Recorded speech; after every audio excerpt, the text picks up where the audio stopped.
Olá, tudo bem? Eu sou o Estevão Secato e começa agora mais um episódio do Virando a Mesa.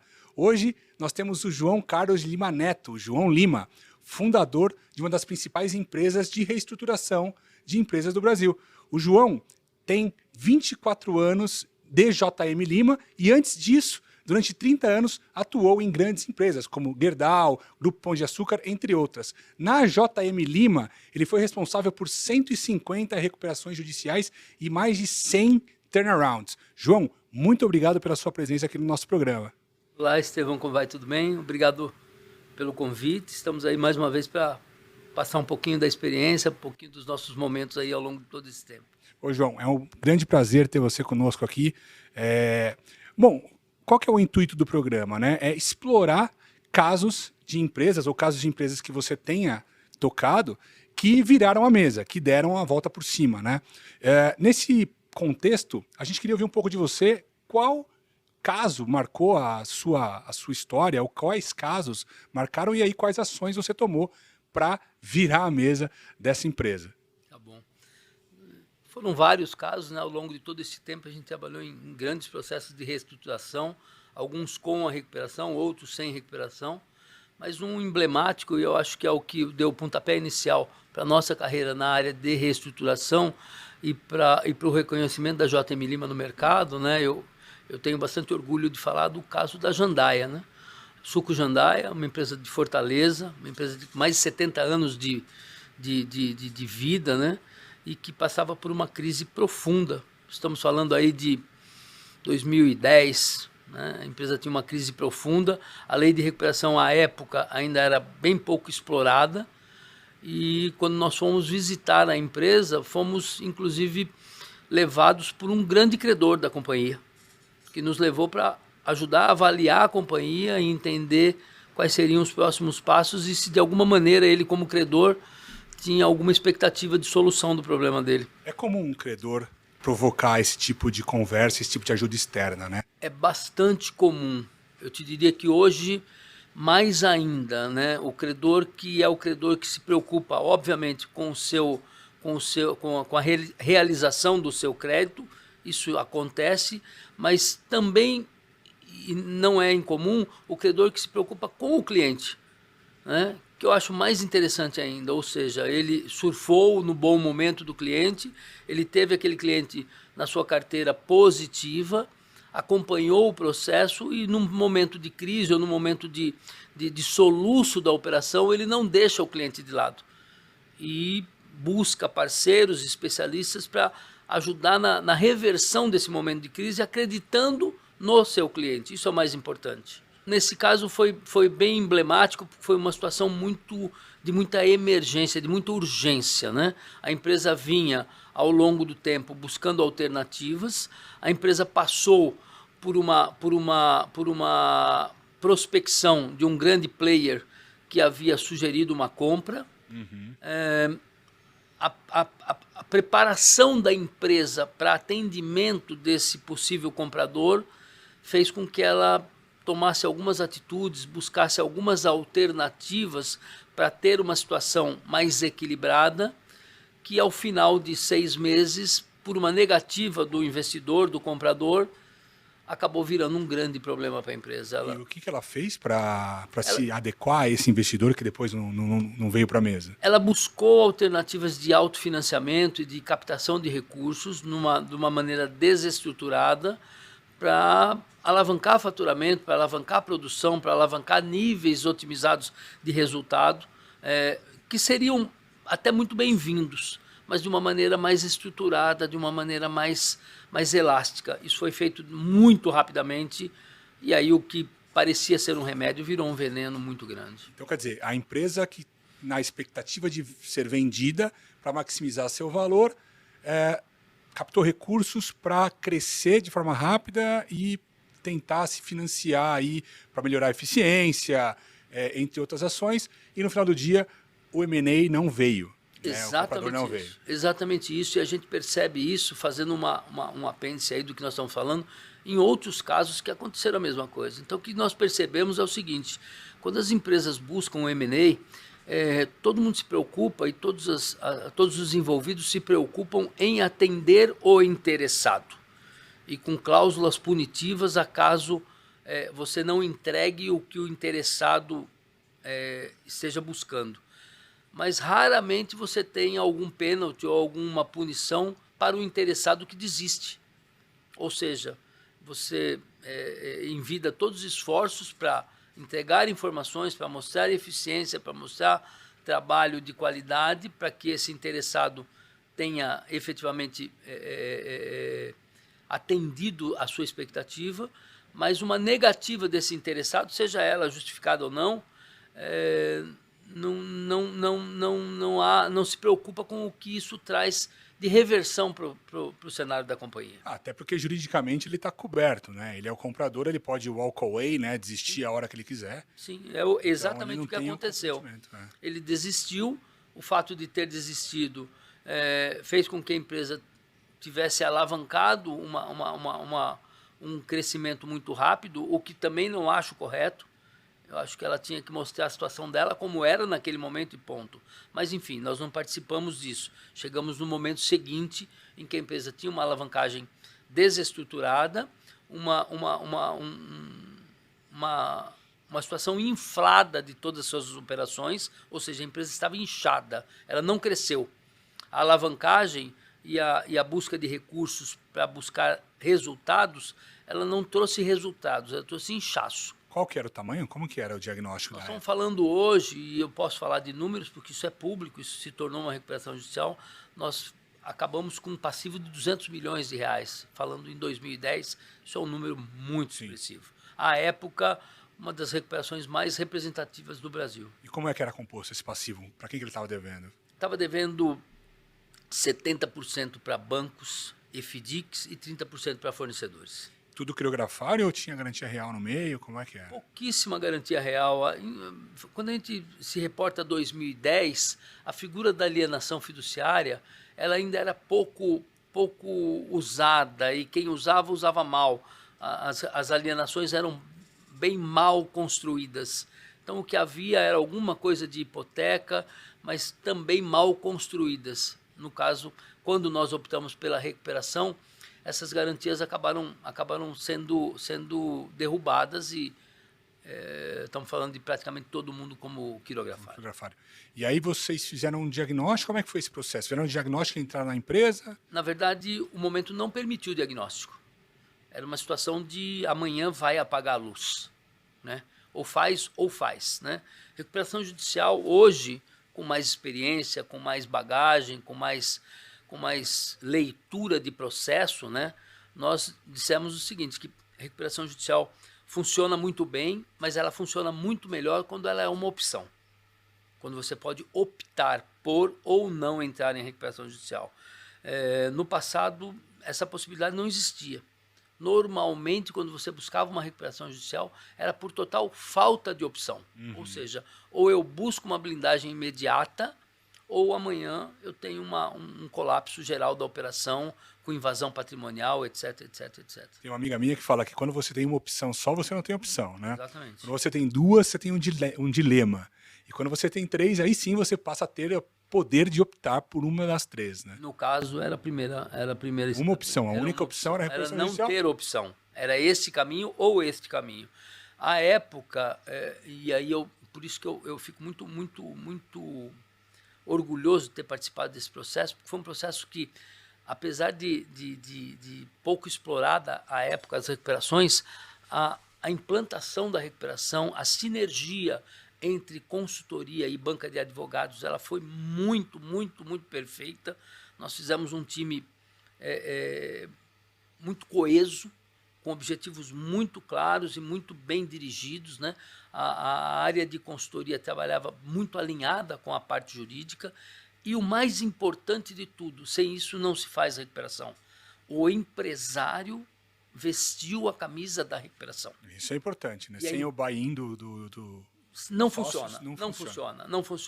Quando o empresário olha para uma recuperação única e exclusivamente como uma solução de caixa, eu vou travar as minhas dívidas, vou seguir operando, invariavelmente você tem insucesso com a recuperação. No caso, não. Os empresários, um empresário já bem sênior, que já tinha à época quase 80 anos, soube entender o processo, nos deu autonomia de trabalho, nos habilitou a tocar a empresa, porque o conhecimento do negócio era todo dele e de filhos que o sucediam e que também vieram para o projeto de uma maneira totalmente aberta, sem senões, sem melindres, sem a preocupação de, mas tem alguém aqui tocando a minha empresa, como que pode? A minha empresa tem 70 anos, o dono sou eu. Então, todos esses melindres que hoje nós enfrentamos muito em projetos, lá eles não aconteceram. Vocês ocuparam a gestão interina do negócio. Nós fizemos a gestão interina compartilhada, sempre compartilhada, mas com uma estratégia de preservação do acionista. Né? Ele tinha uma participação integral e muito forte em todos os aspectos da recuperação e do dia a dia, porém ele não tinha a necessidade de ser o comandante daquilo. Ele não tinha necessidade de ficar no foco, ele não tinha necessidade de ser a pessoa da interlocução. Muito pelo contrário, ele trabalhou nos bastidores, nos dando suporte do negócio, porque ninguém nunca vai conhecer o negócio dele melhor que ele nasceu dentro do negócio, então ele nos deu todo o suporte da operação e do negócio, e nós usamos da nossa expertise em gestão de companhia, em gestão de processos, em captação de financiadores que vieram conosco para o projeto, para fazer com que a empresa voltasse a respirar, e isso aconteceu muito rapidamente, muito rapidamente. Como você falou, quando os sócios ou executivos, né, eles não abrem mão do poder, eles não abrem mão do ego, de alguém está aqui fazendo o meu trabalho, muito mais preocupados em manter posição ou status, é aí que a gente encontra os grandes entraves da recuperação. A pessoa que levou a empresa de 0 para 150, 200 milhões não é a mesma pessoa que vai conseguir manter essa empresa em 200 milhões no mercado decrescente ou cheio de dívidas. Então, assim, são expertises diferentes. E não há receio, não há vergonha nenhuma de admitir isso. Né? Muito nobre, muito sábio empresário que aceita isso. Né? Eu entendo que esse é o ponto de partida para uma recuperação de sucesso. O empresário entender que ele está tendo uma grande oportunidade de reorganização da sua companhia. O problema do caixa, ele é o resultado de outros problemas que eles são viscerais, que estão dentro da companhia. Então, nós tivemos acesso, desde o chão de fábrica, até a estratégia, até o planejamento, a tudo, sempre a 4 mãos. A empresa, uma empresa no Nordeste, que estava muito bem equipada, com pessoas muito competentes. Nós soubemos trabalhar em conjunto com a equipe interna, não houve nenhum tipo de dificuldade de integração com a equipe interna. A equipe interna vestiu também a camisa da recuperação. Então, foi um projeto que todo mundo ficou engajado. Não houve resistência. Isso é muito bom. Não houve resistência. Do momento zero até a aprovação do plano, que aconteceu até por conta do processo ser um pouco mais lento no interior do Nordeste, etc., etc., a Assembleia aconteceu com quase 3 anos. Né? Nós tivemos 98% de votos positivos do plano. O engajamento total da empresa, dos credores, participantes e fomentadores ao longo do processo, dos fornecedores que entenderam na empresa um momento de dificuldade que poderia ser redimensionado. E o mais interessante, né, durante a recuperação, houveram outras abordagens por M&A. Bom. Outras abordagens por M&A numa situação totalmente diferente, numa situação de domínio dos números, de domínio da condição. E aí o empresário falou, bom, agora quem não quer vender sou eu. Ô, João, me conta uma coisa. Quando você entrou na empresa, você falou que ela estava inchada e o faturamento não tinha crescido por conta do endividamento. Quais foram as ações que vocês tomaram, primeiro no P&L, ações de eficiência, de reestruturação operacional, Tá bom. e depois as ações financeiras aí? Como é que foi conduzido isso? A área operacional, ela vivia muito de uma situação de emergência. Então, a produção ela era pouco efetiva. Nós tínhamos muitas paradas de máquinas, nós tínhamos muitos setups, nós tínhamos muita descontinuidade de processo. E quando você fala de alimento, né, isso é sempre muito complicado. O setup de uma máquina pode levar horas para você reativar, voltar com outro produto. E era erro de programação de produção.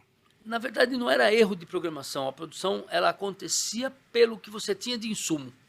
Sim. Então, o ponto de partida de produção era que matéria-prima eu tenho hoje?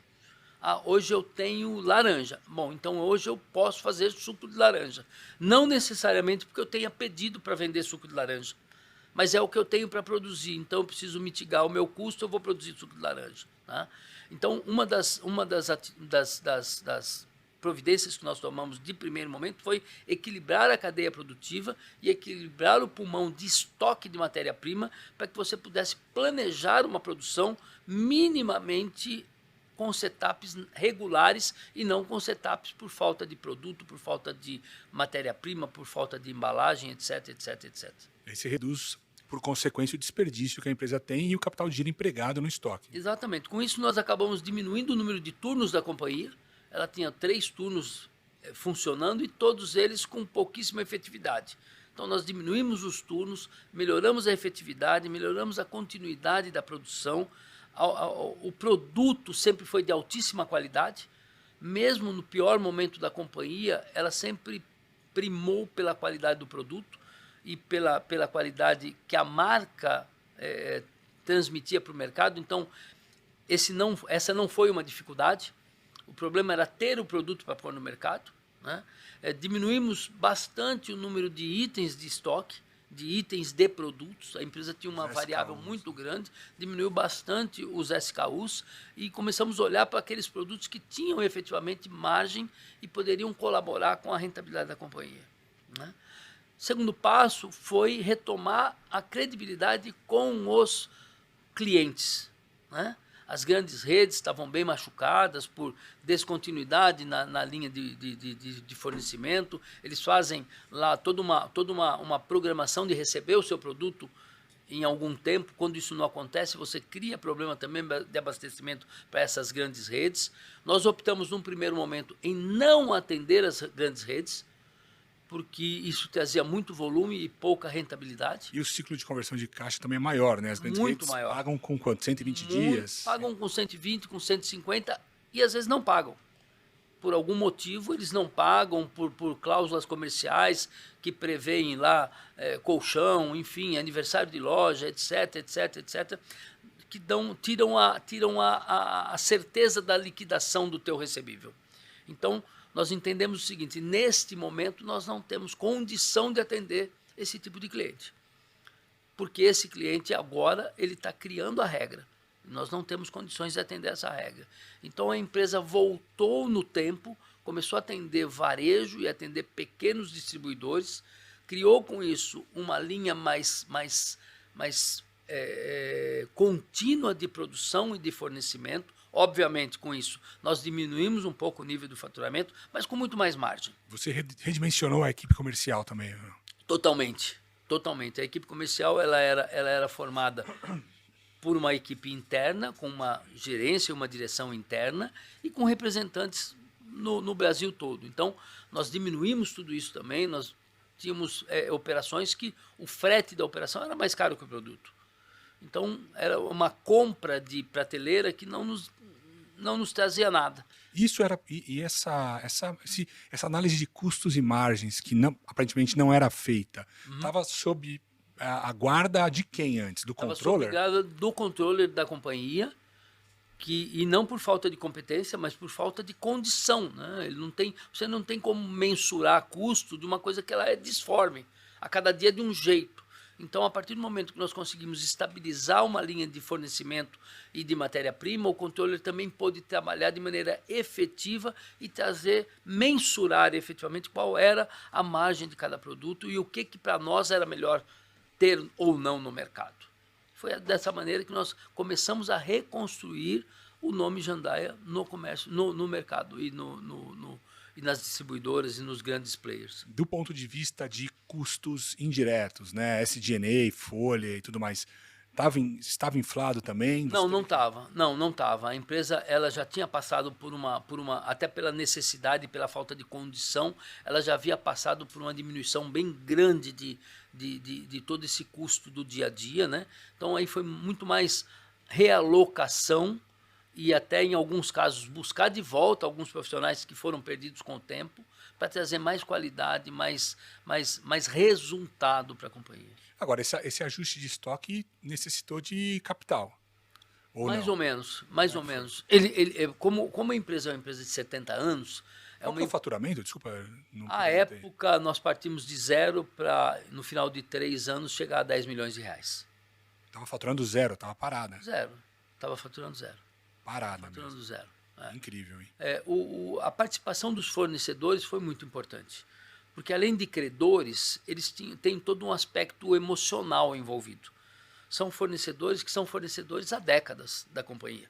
São fornecedores que só produziram porque a Jandaia comprava o produto deles. Ela chegou a faturar quanto no período?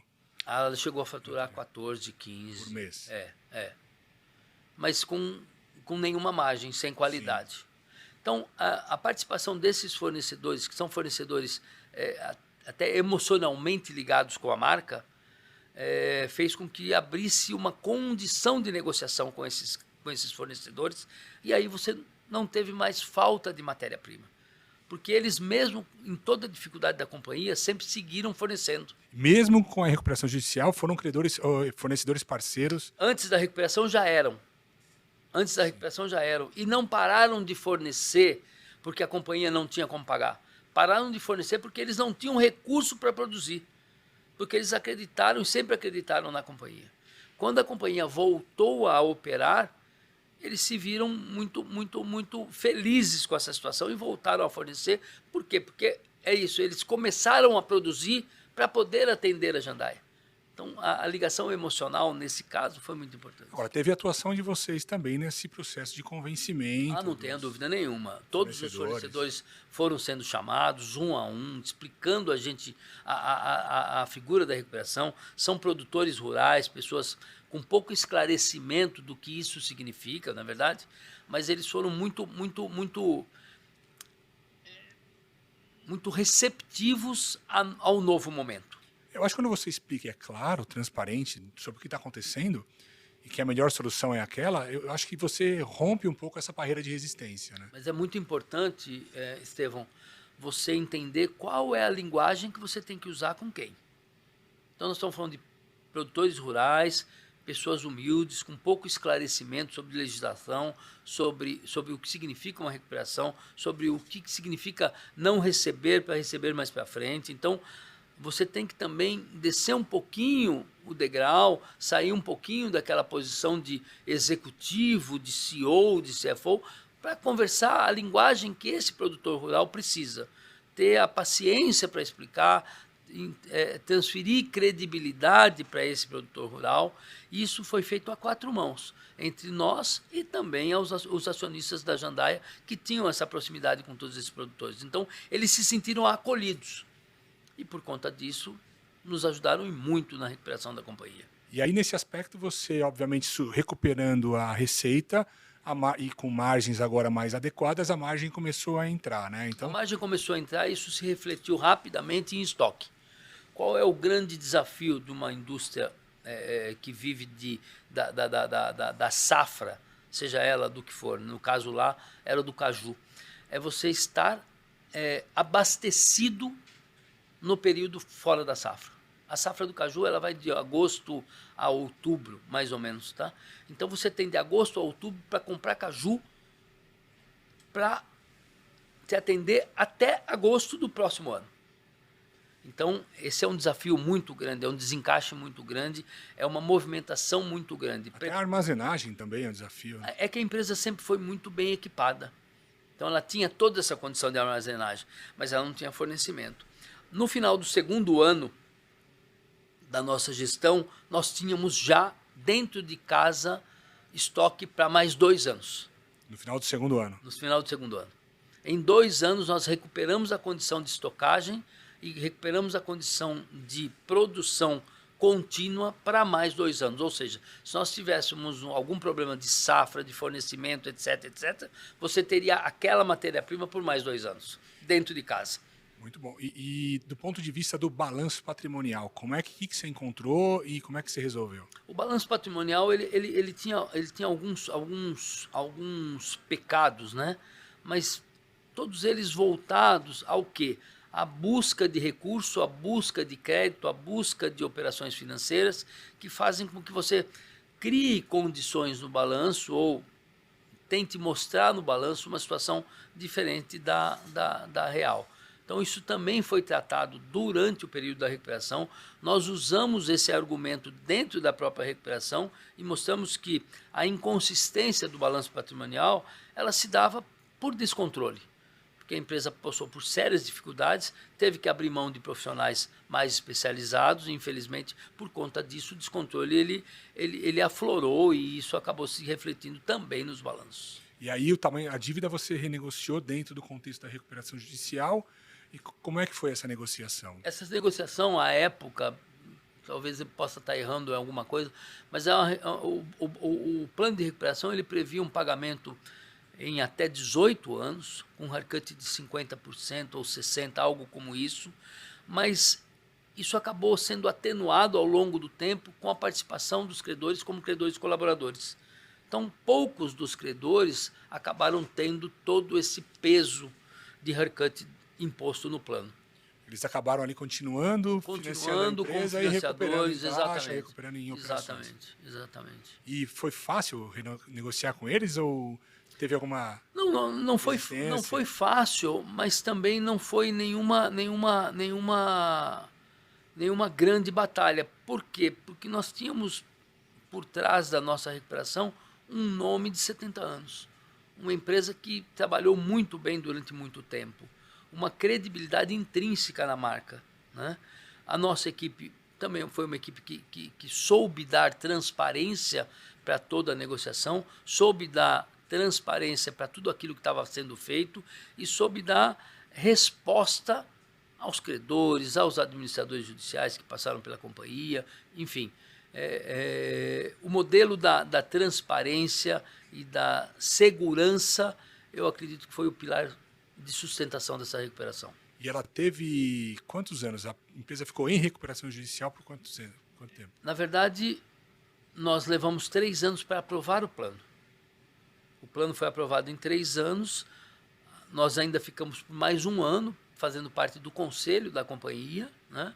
E depois desses 4 anos, aí saímos do projeto.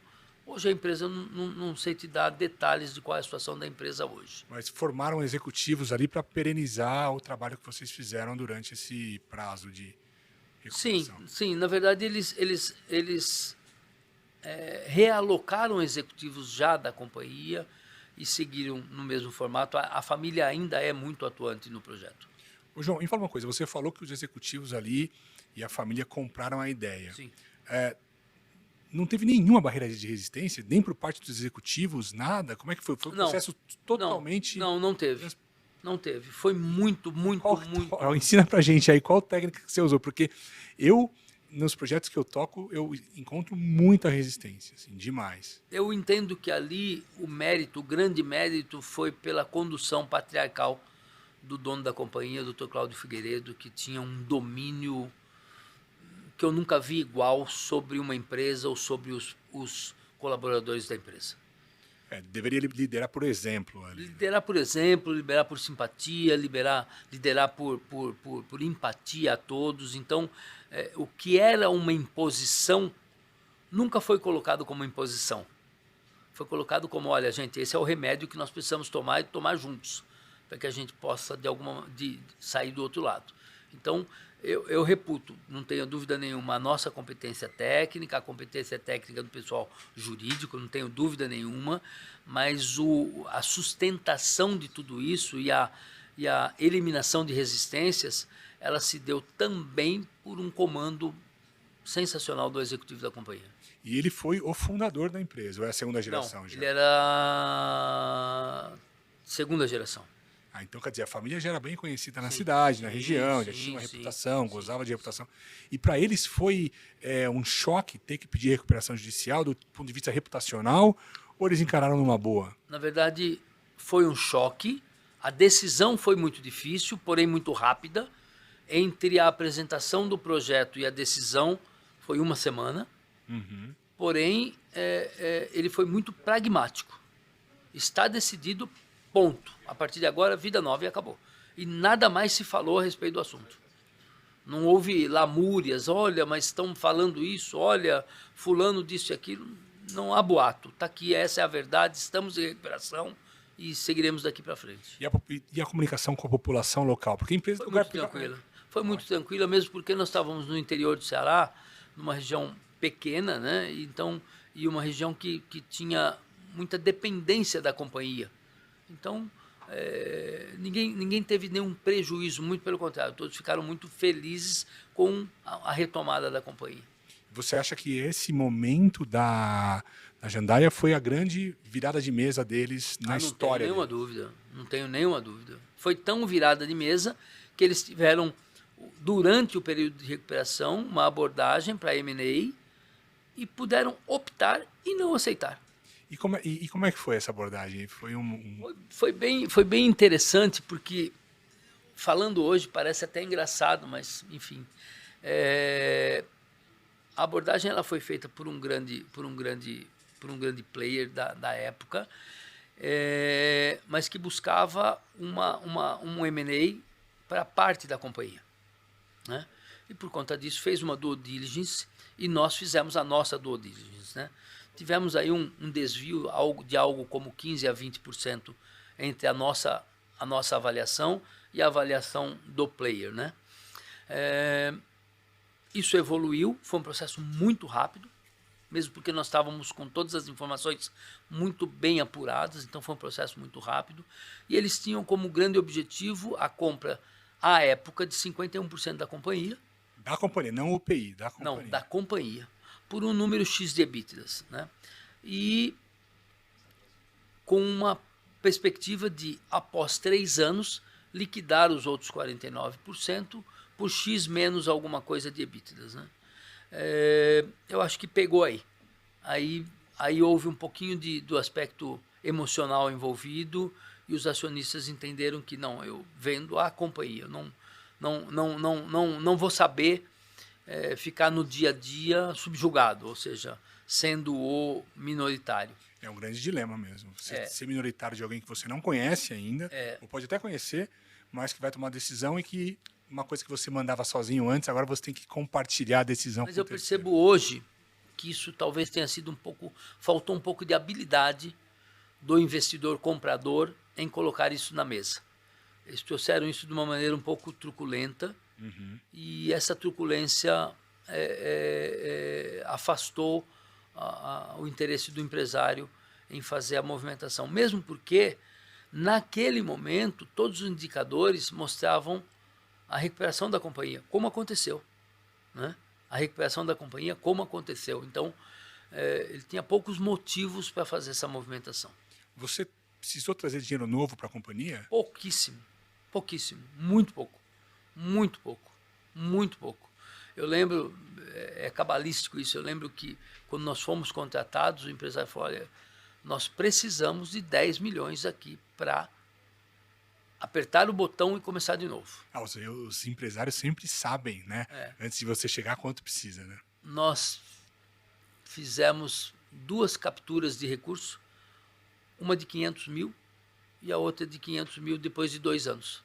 Nós nunca tivemos dinheiro clean na companhia. Nunca. Foi 500 mil reais do famigerado fomento que ficou rodando ao longo de todo esse tempo. E descontavam bastante? No começo, óbvio, 100%, né? 100%. Depois disso? Depois disso, nós chegamos a um nível de antecipação de recebíveis de 45%. Com todas as contas pagas, sem nenhuma conta essa concursal, com todos os impostos recolhidos, com 13º, folha, férias, tudo que sempre foi mecanismo de financiamento, todo ele em dia. E os imóveis eram próprios, maquinários? Eram próprios e permaneceram próprios. A empresa não perdeu nenhum ativo. Perfeito. Ô, João, me conta uma coisa. A gente está num Brasil que milhares de empresas estão passando por recuperação judicial e por crise, né? E precisando virar as suas mesas aí, né? Se recuperar e superar esses momentos. Qual dica ou quais dicas, você que já passou por 150 empresas aí, quais dicas você dá para essas pessoas, para esses empresários, né? Que geralmente são os que estão nos assistindo, né? Eu penso que a parte mais importante seria uma conscientização de necessidade antes de você superar o que é o razoável na sua alavancagem. Hoje nós percebemos, infelizmente, uma alavancagem não tão ortodoxa das empresas. A alavancagem é dívida com relação à geração de caixa. Mas são dívidas mal construídas e construídas de maneira como que eu posso dizer? Pouco ortodoxas, acho que é a melhor forma de se falar.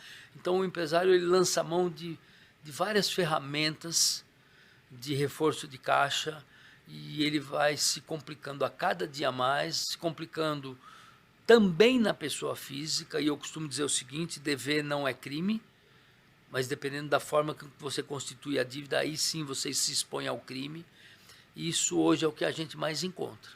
Nós temos muita dificuldade hoje de avaliar as companhias. Por quê? Porque o formato de alavancagem é um formato pouco usual e que tem complicado muito. E por vezes fraudulento, né? Falar a verdade. Essa é a palavra. Por vezes... Essa é a palavra, fraudulento. Fraude em balanço, é desconto de duplicata fria, é dar 2 bens para uma pessoa só, para a mesma dívida. Mas esse tem é o tudo, ponto. Né? Pessoal... Esse é o ponto. Por conta da disponibilidade do crédito e por conta do número elevadíssimo de fornecedores de recursos no mercado, os empresários aprenderam a captar esse recurso de várias formas. E a maneira fraudulenta parece que eles gostam mais. Então, para virar mesa, a primeira coisa é parar de fazer isso, né? Eu acho que a gente precisa falar, desculpa se eu for muito direto, a gente precisa falar primeiro de um posicionamento de caráter, entendeu? Porque hoje, para nós consultores, há uma preocupação muito grande quando você assina um contrato de prestação de serviço, tem uma grande chance de você estar fazendo uma associação ao crime. Você está emprestando seu nome e sua reputação, muitas vezes não é remunerado. Para um criminoso. Para um criminoso. Infelizmente, isso me dói falar, porque as empresas estão aí, né? A empresa não comete delito, né? A empresa não emite título. Comete é o acionista, ou é o gestor, né? É isso. Então, eu acho que as pessoas deveriam voltar a se preocupar um pouco mais com a parte da fidúcia, com a parte da legitimidade, antes de lançar mão de subterfúgios aí pouco racionais, né, e até fraudulentos, porque isso inviabiliza qualquer companhia. Na verdade, o ponto é, você não pode entrar em desespero e fazer qualquer coisa ou a qualquer custo, dentro ou fora da lei, né, porque dentro da lei, obviamente sim, né? Mas mesmo assim com os cuidados necessários para você não quebrar a empresa. Sobreviver 6 meses, 1 ano e depois vai lá e quebra o negócio. Mas fora da lei, como justificativa para uma ação. Eu fiz isso porque senão a empresa ia quebrar. Tudo bem, mas às vezes você está prejudicando o resto da sua vida inteira. Agora ela vai quebrar e você vai ser preso. Agora ela vai quebrar e você vai ser preso. A questão do próprio ICMS, sonegação fiscal. Tem vários aspectos que eu acho que hoje estão vindo mais à tona e que antes não eram tão discutidos. Eu acho que hoje nós temos um problema muito sério com a fidúcia. Esse é o grande problema. O acesso a crédito ele está sendo muito fácil. O volume de capital no mercado alavancado que os fundos precisam pôr para rodar, para remunerar seus investidores é muito grande, como nunca houve, e isso está deixando a régua muito baixa. Então, por conta disso, nós estamos vendo aí recuperações gigantescas como nunca vistas, né? E com um grande número de investidores que a grande maioria das vezes tem lá o seu título com outros 3 ou 4 players, ou seja, sim. Essa é a pior parte. Eu acho que nós passamos um pouco do limite do caráter aí. Hoje as empresas têm problema como sempre tiveram. E os problemas operacionais, os problemas de produção, os problemas na área comercial, logística, esses são resolvíveis. Agora, problema de caráter, de condução fraudulenta, é difícil de você reverter. Muito difícil de você ver. Costumo dizer o seguinte, não tem jeito certo para fazer a coisa errada. Então, não adianta ficar arrumando caminhos. E aí, pior do que isso, e aí eu faço aqui uma meia-culpa, né?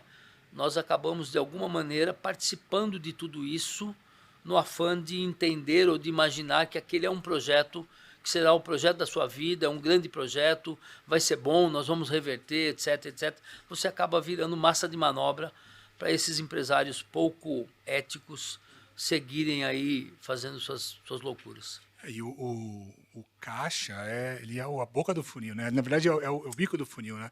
Então tem um monte de problema que vão se acumulando aí ao longo do tempo e se refletem no caixa. E quando a gente pega uma empresa em crise, o que o dono fala? Eu preciso de 10 milhões. Com base em quê? Né? E aí, quem vai reestruturar essa empresa? Provavelmente vai ser uma empresa de consultoria ou um reestruturador que vai prometer para esse empresário um dinheiro X, uma solução Y, mesmo sem entender de fato o que aquela pessoa, aquele empresário está precisando, né? Então, eu acho que, falando para o público aqui, para virar a mesa também, tem que tomar muito cuidado com quem te aconselha. Né? Se tem conflito de interesse, se a pessoa tem alguma, né, intenção por trás daquela, né, proposta que está te fazendo. Né? Eu costumo dizer o seguinte, né? Ao longo de muito tempo, alguns dos nossos colegas defenderam a frase de que o caixa é rei. Eu não concordo com isso. Eu acho que o caixa é o escravo. O caixa é escravo das ações que todo o resto da companhia faz. Então o caixa não é rei. O caixa é escravo de tudo que se faz errado dentro da companhia. O rei é estratégia. É isso aí. Estratégia é rei. O caixa não é rei. O caixa é escravo e ele paga por todas as loucuras aí que se faz no resto da companhia. Entendeu? Então essa história de o caixa é meu, eu tenho domínio do caixa. Coração no cofre. E daí? E daí? O token está na minha mão, pelo amor de Deus, gente do céu. O token está no celular de todo mundo. Eu já vi vários casos de que empresas pegaram dinheiro ou fundos emprestaram dinheiro usando esse discurso, né? O token está na minha mão. E daí? Aí o sócio vai, muda o token e pronto. Então, mas... os caras sequestram dinheiro. E, de qualquer forma, é mais uma das formas de tentar controlar alguma coisa. Mas se está nesse nível já... Mas esse é o ponto. Qual que é a lógica? Você volta para a base. Nós estamos falando de caráter. Nós estamos falando de índole. Quando não tem índole, você pode ter 10 tokens na tua mão e daí? Mas é o que eu falo sempre. Já falei uma vez num vídeo meu. Não existe nenhum problema em quebrar. Não existe nenhum demérito em você ter uma empresa que está indo mal. Desde que não haja má fé ou algo ilícito, o empresário que está passando por dificuldade, ele está ali tentando solucionar aquele problema. Ele não é um mau caráter. Não. Né? Mas as pessoas às vezes taxam aquele empresário como um mau caráter, safado, está me devendo, não conseguem pagar. É diferente. É diferente. Né? Eu me lembro de pouco tempo atrás, quando você visitava uma companhia e o empresário tinha um PFIN, tinha um cheque sustado, um cheque devolvido. Isso era uma informação que ele tinha dificuldade de transmitir, porque ele tinha vergonha dessa situação. Ele tinha vergonha. Hoje você visita empresas que o empresário se considera um herói porque ele descontou um título em 3 lugares. Fala, eu consegui mesmo, eu faço mesmo e ninguém pegou. E o cara cobrou quanto quis de juro por tanto tempo, então agora é minha vez, entendeu? E a gente não está falando só de empresas médias e pequenas, não. Grandes empresas listadas em bolsa. Tem para todo tamanho. Estão fazendo disso. Tem para todo tamanho. Tem para todo tamanho. Entendeu? Então, a gente precisa reavaliar um pouco, a índole, é o ambiente de trabalho, e o que você oferece. Também não acredito nessa condição de você captar um cliente com um cheque na mão. Olha, eu estou chegando e o cheque está aqui, eu vou chegar para colocar isso dentro do teu caixa. Você está criando a condição. Você está dando peixe e não a forma de pescar. Nisso, né? Não acredito nisso, de verdade não acredito nisso. Comercialmente pode funcionar, não tenho nenhuma crítica a quem faz, mas não é o nosso modo de trabalhar, não é assim que a gente desenvolve ou assim que a gente cria os nossos relacionamentos comerciais e consolida os nossos contratos. Mas deve ser por isso mesmo que você está há 24 anos no mercado. Quer dizer, É um mercado que as consultorias vêm e vão muito rápido, né? Poucas delas ficam no longo prazo. Eu te diria que se você for fazer uma pesquisa ao longo aí dos últimos 20 anos, né, não tem 10 nomes que começaram 20 anos atrás que existem hoje. Não tem. Não tem. Seguramente não tem. Entendeu? São poucas as consultorias que se mantiveram de maneira regular ao longo de todos esses anos, né? E é óbvio, isso não significa que as pessoas não possam buscar crescimento. As consultorias hoje, elas acabam de alguma maneira alimentando esse mercado com profissionais. Eu acho super legítimo. Às vezes você tem um profissional que chega num nível de maturação que ele precisa ter o negócio dele, é fato, e isso é muito bom para o mercado. Mas, ao mesmo tempo, nós temos pessoas que não têm nenhum tipo de qualificação ou que nunca fizeram isso e usam de suposto relacionamento para dizer que, olha, eu sou consultor porque eu sou amigo do dono do fundo X e por conta disso eu vou trazer o dinheiro tal. E aí o empresário, que só quer saber disso, ele fala, ok, então eu te contrato. A cada dia que passa, isso faz com que o nome consultoria fique desgastado. Fique mais desgastado. Pessoal, não se iludam com falsas promessas, viu? Porque isso é o que também derruba muito empresário. Esse é o ponto. Falsa promessa do comercial que vai vender mais, então, portanto, você infla a empresa. Falsa promessa de quem vai trazer dinheiro. Falsa promessa de um M&A. Tem que ter uma visão muito realista, né? Agora o novo formato de mercado, né? Porque os empresários começaram a ouvir muito da consultoria o seguinte, olha, eu não vim aqui para fazer o seu caixa, eu não vim aqui para te trazer dinheiro, eu vim aqui para fazer uma gestão compartilhada, a 4 mãos. Então, o empresário hoje mais desgastado, quando ele te contata, ele traz esse discurso, olha, o que eu preciso é uma empresa que venha fazer a gestão da minha companhia. Porque está invertida a posição. Não é você mais que prospecta empresas. As empresas estão tentando prospectar consultorias. Sim. Então, o empresário começou a usar o discurso ao contrário. Porque o trabalho de virar a mesa, o trabalho de superar a crise é super difícil. Então, super desgastante. Mas esse empresário que eu estou te dizendo, ele não está preocupado em superar e nem virar crise. Ele está usando isso como desculpa para acessar. Para contratar uma consultoria. Eles estão fazendo o discurso invertido. Olha, eu preciso muito que você venha para fazer a gestão da minha companhia. Eu preciso muito de organização, eu preciso muito de indicadores. Aí quando você chega, fala, mas e aí? E o dinheiro, cadê? Ou seja, eles estão tendo que nos convencer a assumir projetos. E quando você convence e traz dinheiro, muitas vezes o discurso vai para água abaixo. No dia seguinte. E aí é simples, né? Eu estou dizendo para todo mundo, né? Eu sempre gostei de jogar futebol e eu costumo dizer o seguinte, consultoria é igual goleiro, né? Quando tudo dá certo e o time ganha, foi o atacante que fez o gol. Quando perde, foi o goleiro que tomou o gol. E consultoria é goleiro, né? Certo.